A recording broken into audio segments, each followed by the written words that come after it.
Olá, bem-vindos à nossa primeira edição desta quarta-feira, 10 de julho de 2025. Hoje a gente mergulha num conjunto de fontes que trazem denúncias bem sérias, Liu, sobre o uso de plataformas digitais na rede pública aqui de São Paulo. Isso especificamente na gestão do governo Tarcísio. A ideia que o material levanta é que essas ferramentas, talvez estejam funcionando como controle, sabe? Vigilância mesmo, sobre alunos e professores. Então a nossa missão aqui nesta edição é explorar isso a fundo, entender como esse modelo de plataformização cresceu, o que os especialistas alertam sobre os impactos, né? E, claro, olhar os dados. Será que essa aposta na tecnologia está funcionando? Pra gente começar, é fato que a tecnologia invadiu a educação, né? Principalmente depois da pandemia, isso ficou muito claro. Mas as fontes que a gente analisou indicam que em São Paulo a coisa tomou uma dimensão um pouco diferente. Parece uma política pública central, sabe? A implementação dessas plataformas digitais em massa. Exato. E chama a atenção que isso acontece bem no meio de um debate global superaquecido sobre o excesso de tempo de tela, né? Para crianças, adolescentes. Tem estudos importantes, como um que saiu na Inglaterra, e alertas de pesquisadores conhecidos, tipo Jonathan Haidt, que ligam o uso intensivo de celular e tablet a problemas de bem-estar, queda no desempenho escolar. É curioso, porque ao mesmo tempo que aqui no Brasil se começa a discutir, e até já tem lei aprovada para restringir celular em escola, embora, ainda sem muita clareza sobre os efeitos reais disso. Aí vem o que parece uma contradição, né? O próprio governo de São Paulo, segundo as fontes, meio que impondo o uso obrigatório das suas plataformas. E é aqui que a história fica, bem interessante. O material detalha como essas plataformas monitoram, sabe? O tempo que o aluno fica online, se fez a tarefa.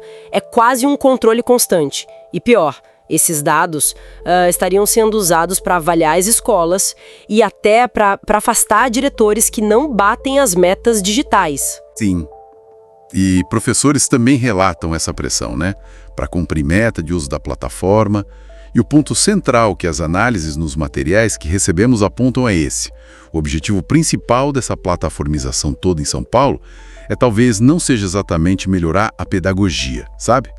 A crítica que aparece forte é que se consolida um regime de metas, de vigilância, de controle mesmo. O foco muda. Sai da aprendizagem de verdade e vai para a cobrança individual para tentar padronizar tudo pela tecnologia. Essa ideia de vigilância e controle é forte mesmo.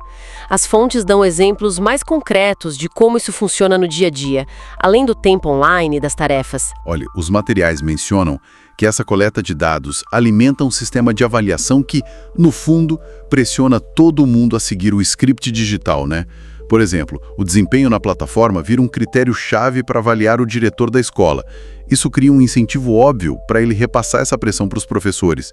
E os professores, por sua vez, acabam tendo que focar nisso com os alunos. O sucesso vira sinônimo de clicar, de usar a plataforma mais do que aprender de fato, ou desenvolver o raciocínio. A ferramenta vira o objetivo final, entende? Não o meio. Entendi. Quer dizer, a crítica é que o foco saiu do ensino em si e foi para o controle por meio de números de métricas digitais.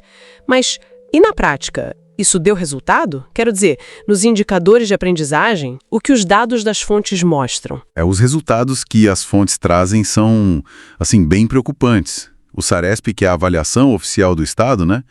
Em 2023 mostrou piora. Português e matemática caíram, principalmente no 9º ano. Chegaram nos piores níveis da década. Piores da década? Nossa! Sim. E o IDESP, que mede a qualidade geral das escolas estaduais, também caiu.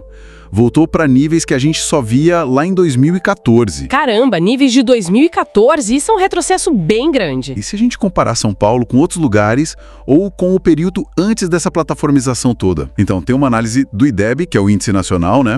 Citada nas fontes, ela mostra o desempenho de São Paulo em 2023 abaixo até do que foi na pandemia. E mais, seria a pior nota entre os estados aqui do Sudeste. Ou seja, os números indicam uma queda justamente no período em que essa política de plataforma digital se intensificou. E tudo isso com um investimento considerável, imagino. As fontes falam de dinheiro. Quanto custou essa brincadeira? Exatamente, o custo é um ponto-chave.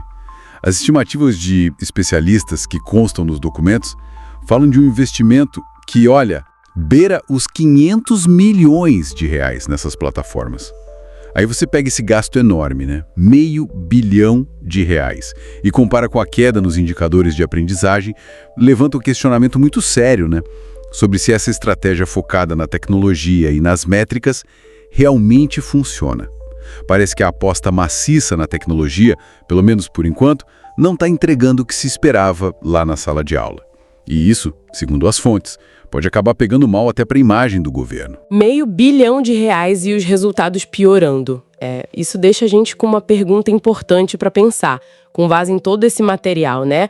Quando a gestão da educação começa a priorizar tanto assim os dados digitais, as métricas automáticas, talvez em cima da interação humana, da autonomia do professor, das necessidades de cada aluno, qual é o custo real disso, a longo prazo, para a formação dos estudantes e para a escola como um todo? Bom, vamos fazer uma pequena pausa, 1 minutinho e a gente já volta.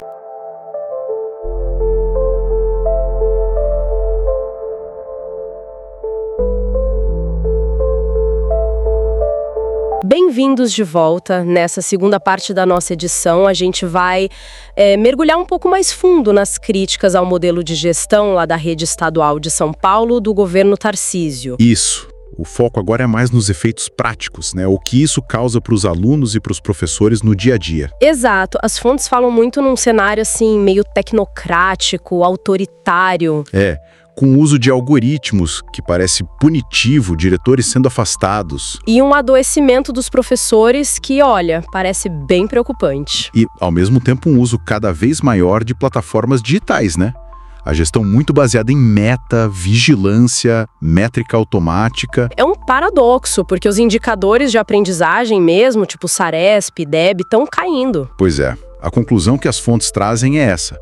O modelo parece que prioriza o dado, o número e esquece das pessoas, do pedagógico. Esvazia o sentido da escola, né? Exatamente. E para os alunos, como é que isso bate? Tem uns relatos bem perturbadores. Tem sim. Tipo avaliação de alfabetização com um microfone gravando a criança lendo. Nossa, e se o microfone falha? Ou a criança tem dificuldade de pronúncia? Parece que isso é ignorado.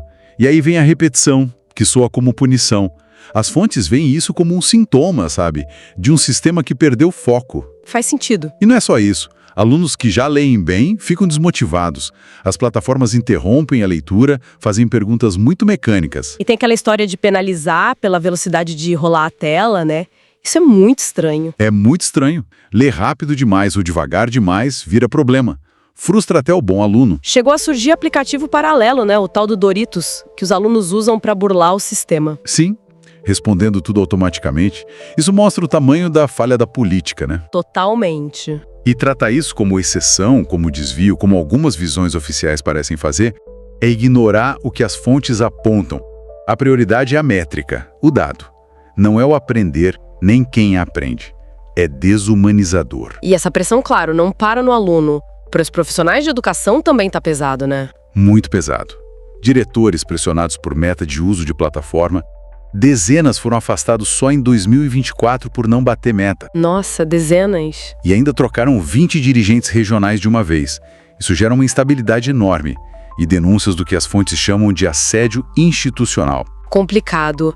E o professor, como fica? Vira operador de sistema. É a sensação que muitos relatam.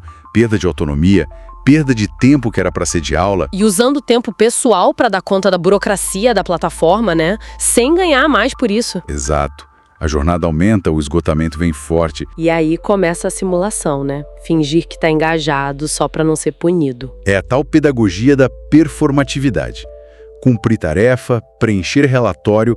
O foco não é mais construir conhecimento. E olhando o modelo em si, as críticas são duras. Essa lógica empresarial na educação. Que ignora como o ensino e a aprendizagem realmente funcionam, né? A tecnologia vira controle, punição, não apoio. E cadê a prova de que isso funciona?